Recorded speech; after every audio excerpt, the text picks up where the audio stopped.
안녕하십니까, 하루입니다. 오늘 제 곁에는 천안시장 예비후보 전옥균 후보님 나와 계십니다. 본인 소개 부탁드릴게요. 안녕하세요. 저는 이번 지방선거에서 천안시장 예비후보로 출마 중인 전옥균 인사드리겠습니다. 안녕하세요. 듣자 하니까 후보님만의 그 라면 끓이는 레시피가 있다고 하셨잖아요. 네. 어떤 방법으로 끓이시나요? 저는 개인적으로 양파를 참 좋아하는데 그 라면에다가 양파 한 덩이를 몽땅 넣어가지고 이렇게 먹으면 그 양파의 단맛과 라면의 그 맛이 어우러져서 풍미를 더합니다. 우와, 처음 들어봤어요. 네. 끓여주세요. 네, 제가 한번 만들어 드릴게요. 네. 자, 물 라면을- 양은 괜찮은가요? 네, 이 정도면 됐을 것 같은데, 이 정도면 되겠네요. 또, 자, 분말 수프를 넣어야겠죠? 네. 넣어야겠죠? 네. 넣어야 합니다. 자,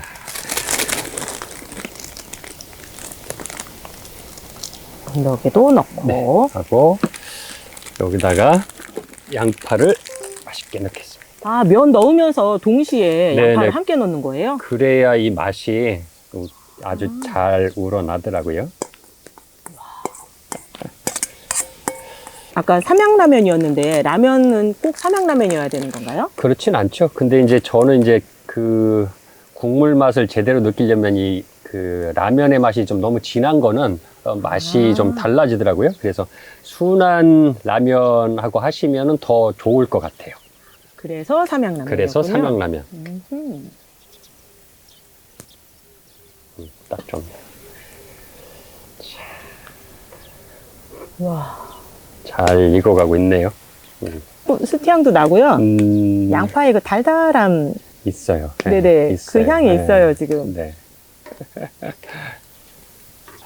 그 요리사 중에서 그분 계시잖아요. 제 성함은 제가 기억이 지금 안 나는데. 얼마나 맛있게요. 맞아요. 얼마나 맛있게요. 요거 참 좋더라고요. 거의 다 됐네요. 한번 맛을 보시죠. 완전 양파가 푹 물른다기보다 익은 정도면 되겠네요. 네, 익은 정도. 너무 아하. 푹 익으면 그 식감이 조금 덜한 것 같아요. 저는 요 정도에서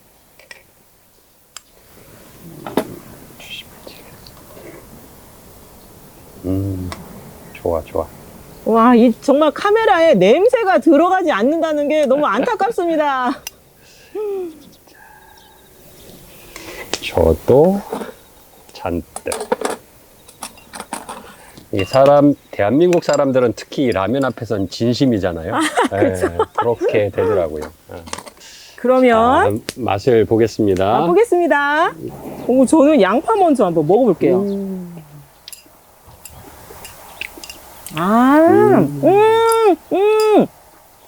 달다. 그렇죠. 달다. 맛있다.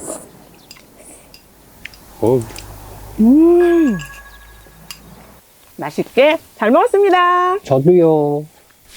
끓여주신 라면을 정말 달달하고 맛있게 먹어봤고요. 그 달달함에 또 달달함 더하기. 이제 커피를 마셔볼게요. 아이고, 감사합니다. 제가 알기로 법학을 전공하셨다고 알고 있거든요. 네. 혹시 뭐 이렇게 이건 정말 내가 중요하다고 생각해서 외우고 있는 법률 조항이 있으신가요? 이제 많지만 이제 제가 또 중요하게 생각하는 조항들이 있죠. 그 중에 하나를 소개시켜드리면 대한민국 헌법 7조에 보면 공무원은 국민 전체의 봉사자다라는 규정이 있어요. 이게 봉사자가 이게 돈을 안 받고 하는 사람이 있고 돈을 받고 하는 사람이 있잖아요. 그래서 이걸 영어로 번역을 하면 돈을 안 받는 사람은 발란티어라고 하고 돈을 받는 사람은 서비스맨이라고 하잖아요. 그래서 대한민국 헌법의 공무원은 서비스직이다 이렇게 규정을 하고 있어요.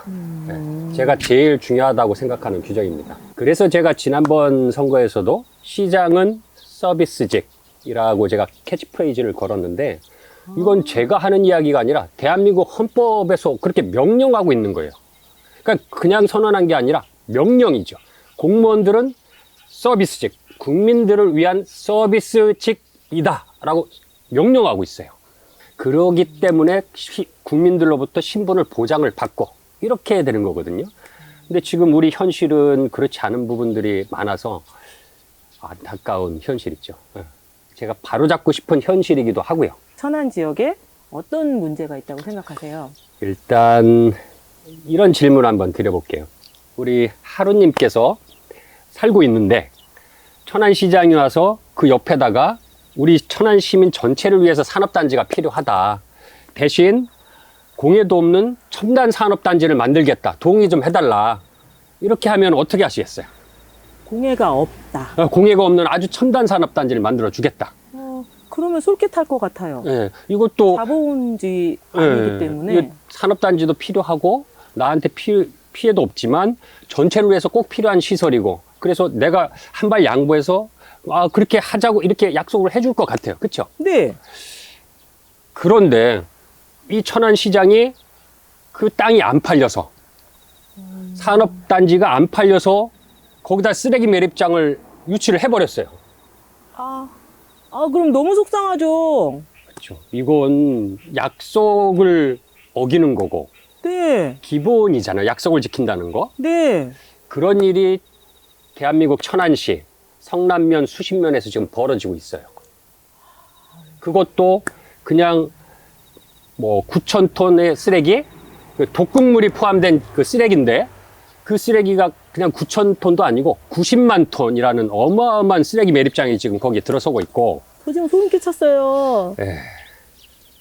더군다나 이 쓰레기가 천안시 쓰레기면 저는 그래도 그나마 다행이라고 생각을 해요. 근데 천안시 쓰레기로는 이 수지가 안 맞으니까 서울 경기 쓰레기까지 전부 다 들여다 거기다 매립을 하려고 지금 천안시가 시행을 하고 있어요. 기본적으로 사람과 사람이 살아가는 약속을 지키는 게 기본이잖아요. 그런 기본도 지키지 않는 일들이 천안시에서 벌어지고 있어요. 지금 영상 보시는 분들이 알고 계셨던 분들은 공감이 되실 거고 이 사실에 대해서 모르고 계셨던 분들은 상당히 놀라셨을 것 같아요.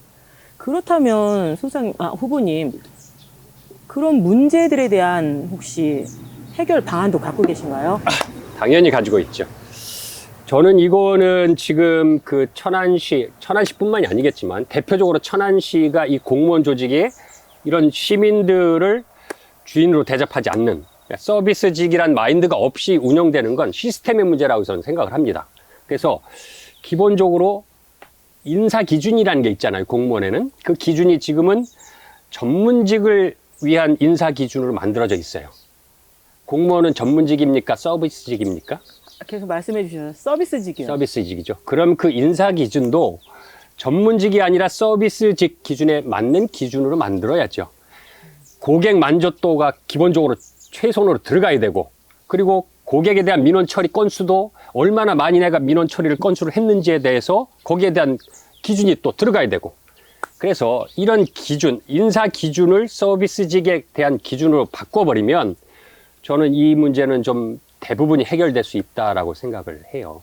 천안시의 문제점이라고 하면 난개발, 그리고 뭐 동부 서부에 너무 불균형. 난개발 이야기가 나왔으니까 제가 한 가지만 말씀을 드릴게요. 뭐 천안시 난개발은 뭐 전국적으로 유명하잖아요. 엊그저께 다음에서 메인 기사로 떴던 업성저수지 난개발 문제, 환경 파괴와 난개발 문제도 있고, 난개발은 심각한데 이 난개발을 통해서 주민들은 주차난, 그리고 생각합니다. 아파트는 죽으라고 지어대는데 학교 부지는 확보를 못해서 학교가 없어가지고 난리들이고, 심지어는 뭐 가건물까지 지금 만들고 있고, 그리고 70년 동안 지금 대한민국 읍지역에, 그것도 읍이 2개 붙은 그 2개의 읍지역에 중학교가 없는 곳은 천안이 유일해요. 선거와 직산이죠. 말씀하시는 거죠? 이거는 누가 봐도 그 학교 부지 그 얼마 한다고 그 부지 하나를 만들지 못해서 그 여태까지 70년 동안 중학교 하나를 못 만들어내고 아파트만 계속 지어대고, 이게 천안시 난개발의 대표적인 문제점이죠. 교육은 정말 기본적인 권리 그럼요. 아닌가요? 그게 교육 문제가 해결이 안 되니까 직산 선고에 사시던 학부모님들이 할 수 없이 이사를 가잖아요. 살고 싶지만 애들 중학교 때문에 두정동으로 성정동으로 다 이사 나가잖아요. 이게 말이 되는 이야기입니까, 이게? 사는 거는 천안시에 살지만 아이 등교는 경기도로 보내는 그런 상황까지도 봤거든요. 중학교가 없기 때문에, 선거와 직산에 중학교가 없기 때문에 발생하는 문제들인 거죠.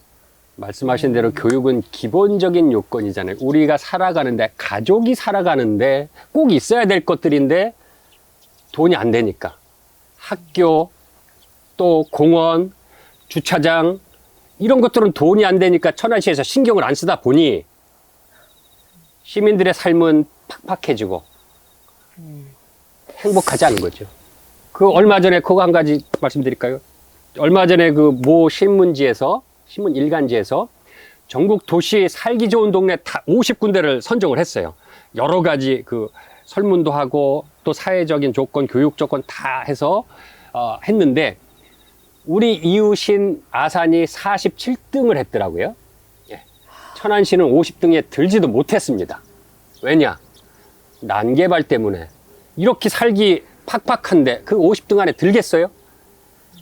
난개발을 해결하지 않고서는 천안 시민들이 행복할 수 없죠. 우리 가족이 행복할 수 없고, 심지어는 뭐 천안 다들 아시잖아요. 저도 그렇지만 천안에는 우리 가족들 애들 데리고 놀러 갈 곳이 없다고 이야기를 하잖아요. 돗자리 깔고 가족들이 가서 좀 그늘에서 편히 쉴 수 있는 그런 공간이 없어요. 그나마 협소하지만 삼거리 공원에 많이들 이용하셨었거든요. 그런데 명품화 사업을 진행한다라고 하면서 오히려 조감도를 봤을 때는 이게 정말 시민을 위한 사업인가?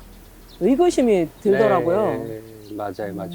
시민들은 그런 걸 원하는 게 아니죠. 막 거대한 건물 있고 뭐 막 그런 도시화된 그런 게 아니라 그냥 정말 그늘 안에 풀밭에서 가족들끼리 네. 모여 앉아서 도시락 까먹고 싶은 애들 뛰어노는 이런 걸 원하는데 맞습니다. 천안시의 방향은 전 잘못됐다고 봅니다. 맞아요. 한 가지 제가 질문 드릴까요? 천안에 역대 대통령 별장이 있었던 장소가 있고 아하. 그리고 잘 아시겠지만 비 오는 날의 수채화라는 영화 오. 촬영지가 천안에 있어요. 네네네네네. 어딘지 아시나요? 성안 그쪽에 들어가기 전에 거기 굉장히 좀 유명해서 그리고 너무 예쁘잖아요. 종축장이죠. 거기는 또 일반인이 들어갈 수가 네, 없어가지고 여태까지 잘 보존이 되어 잘 있었을 보존이 것 돼 같아요. 있고 메타세콰이어 그 수십 년 된 메타세콰이어 나무 숲과 둘레길이 있고 아, 또 그 많은 농장들에서 지평선이 아름답고 지평선 위에 그 소나무 그 그림 포토존으로는 최고죠. 그런데 문제는 그 종축장에 지금 대부분의 사람들이 천안시, 충남도, 천안시의 많은 분들이 거기다 공장을 지으려고 해요. 지금 천안시는 전국에서 산업단지 개발을 제일 많이 하는 동네예요. 공단도 많지만 지금 또 새로 개발하는 13개의 공단을 지금 또 조상화 가고 있어요. 그런데도 불구하고 거기다 그냥 공장을 지으면 되지. 이 아름다운 이 자원인 종축장에다 공장을 짓겠다고 지금 천안시가 이러고 있는 거는 거기에 공장이 들어와야 일자리가 늘고 경제가 커진다 이런 논리를 대는데 거기 지금 유치한다고 하는 게 4차 산업인데 4차 산업은 아시겠지만 로봇으로 하는 자동화 산업이라 일자리가 거의 없어요. 그리고 산업단지가 제대로 들어온다고 해도 그 주변 지역에 파급된 효과는 극히 미미하다는 건 이미 우리 주변에 있는 산업단지를 뭐 그 바로 옆에 있는 그 둔포 테크노파크 그 산업단지 들어온다고 해서 그 옆에 있는 둔포면이 잘 사라졌나요? 그대로라는 거 우리 보고 알고 있잖아요. 산업단지의 경제적 효과는 그렇게 크지 않습니다. 그것보다 대한민국 경제원에서 발표한 그 일자리 그 유발 지수가 제조업보다 관광업이 훨씬 높아요. 요새는 그게 대세잖아요. 굴뚝 없는 산업이기도 하고.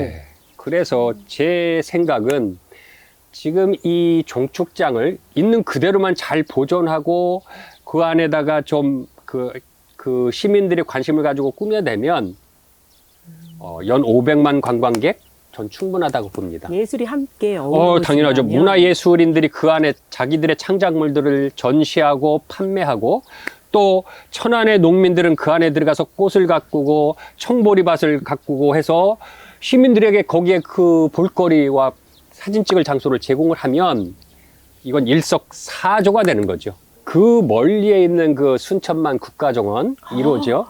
그곳에 연 300만 이상의 관광객이 가요. 그 맞습니다, 먼데도 불구하고. 맞습니다. 여기 성화는 지하철로도 올 수 있고 서울 경기 2천만 인구가 언제든지 왔다 갈 수 있는 그 접근성이 편리하고, 그리고 그 규모가 124만 평, 여의도의 1.5배잖아요. 여기에서 꽃밭 수만 평, 청보리밭 수만 평, 우와. 또 풀밭, 아이들이 뛰어놀 수 있는 풀밭 수만 평을 깔아 놓으면 이건 전 국민이 사랑할 수밖에 없는 그 공간. 상상만 해도 네, 좋습니다. 전 국민의 쉼터가 될 수 있다고 저는 자신합니다. 진짜 천안시의 경제를 생각을 한다면 천안시 예산으로 돈을 그 천안시에다 뿌려대는 것보다는 전 국민이 천안에 와서 돈을 써대는 것이 훨씬 효과가 큰 거죠. 무료 법률 상담소를 오랫동안 네. 운영하셨잖아요. 네, 정확히 네. 몇 년 정도 운영하신 거예요? 한 25년, 28년 된 것 같아요. 정확히는 제가 기억을 못 하겠는데 그 정도. 성인을 키워내고도 더 네, 넘어서는 네, 네, 시간이었네요. 제 젊은 시절이 쭉 그 일을 통해서 많은 분들을 만나고 그분들의 억울함을 함께 풀어드리고 했던 것들, 제 삶이 녹아 있었던 것 같아요. 예. 청춘을 다 온전히 바치신 거네요. 바쳤다기보다는 그분들을 통해서 제가 행복을 받았다고 말씀을 드리고 싶어요. 예. 그런 말 있잖아요. 배워서 남주자, 받는 것보다 주는 것이 더 행복하다라는 그 삶의 진리, 교훈을 저도 체험을 했던 것 같아요. 그러면 이제 28년 동안 무료 법률 상담소를 운영하시면서 굉장히 많은 사례들을 접하셨을 거잖아요. 그 중에서 이 사례 정말 기억에 남는다 하는 가장 말고 두 번째 사례는 어떤 게 있을까요? 네. 최근에 제가 그 성남면 수십면 이장님 한 분을 만나서 조금 제가 처음에 말씀드렸던 그 성남면 수십면 그 쓰레기 매립장, 그것도 그냥 쓰레기 매립장이 아니라 독극물 쓰레기 매립장, 전국에서 오는 쓰레기 매립장 90만 톤을 네. 그걸 저지하기 위해서 그 주민들이 막 뭉쳐가지고 시위하고 막 그 게임이 안 되잖아요. 시라는 네, 권력기관과 힘도 없고 백도 없고 돈도 없는 그 평시민들이 맞서 싸우려고 하면 그 얼마나 거기에 힘들었겠어요? 집단 이기주의라는 네. 언론 플레이까지 더해지면 네. 근데 그 이장님과 제가 만나서 그동안의 이야기를 이렇게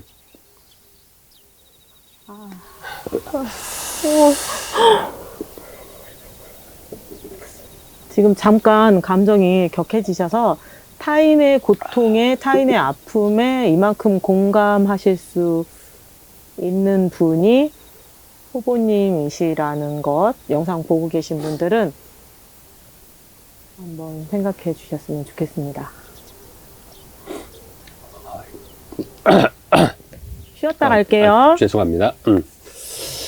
제가 얼마 전에 수신면 성남면 이장님을 한번 만나 뵀는데 그 동안에 이제 말씀드렸듯이 독극물 쓰레기 매립장을 천안시가 일방적으로 약속을 깨고 일방적으로 밀어붙이면서 그 시민들이 받았던 그 억울함과 그것을 해결하기 위해서 그 천안시와 싸웠던 그 날들을 쭉 이야기를 해주시는데 그러시면서 이제 눈물을 흘리시더라고요. 그래서 그 눈물의 의미가 전 무엇인지 이제 저도 이해를 할 수가 있었죠.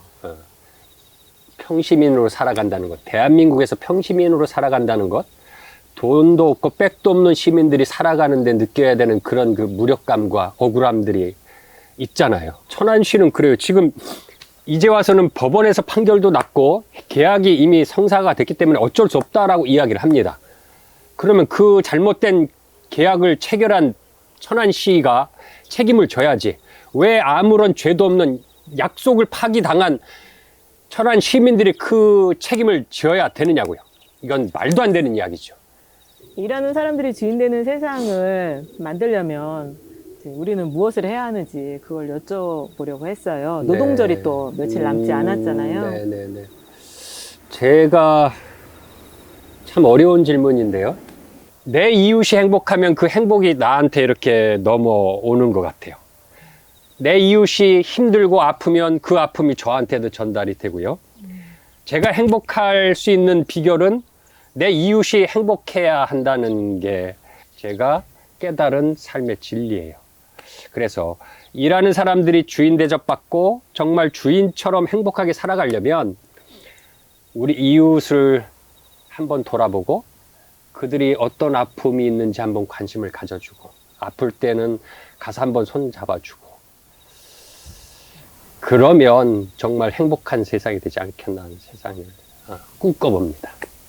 이기적인 하루는 너무 부끄럽습니다. 아이고 무슨 말씀을. 아이고. 우리나라는 실은 다 노동자잖아요. 우리나라뿐만 아니라 네, 의사도 대한민국 노동자고. 대부분이 노동자죠.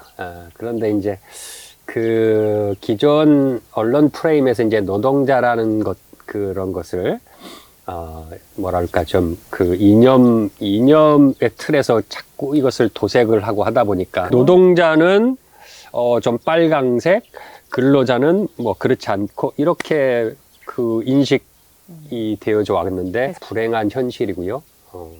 노동자라는 그 단어는 정말 땀이 배어 있는 땀만큼 신성한 게 없잖아요.